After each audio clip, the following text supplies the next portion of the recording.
তো hello guys, আমাদের এখন ব্যাংকের একটা লকারের কাজ চলছে। এই যে আমাদের এখানে উপরে সব কাম্বি লাগানো হচ্ছে। এই কাম্বিগুলো লাগানোর কারণ হচ্ছে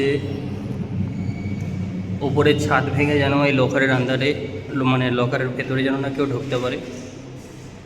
এই যে এখনও এইভাবে কাম্বি দেওয়া হবে, আরও কাম্বি লাগবে এখানে।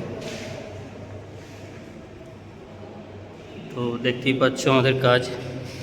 যদি ভালো লেগে থাকে অবশ্যই লাইক কমেন্ট করবে।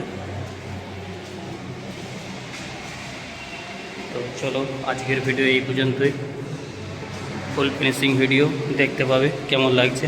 আর এই যে লকারের দরজা কতটা চওড়া বুঝতে পারছো নিশ্চয়ই। যে এগুলো হচ্ছে লক। তো চলো বন্ধুরা, বাই।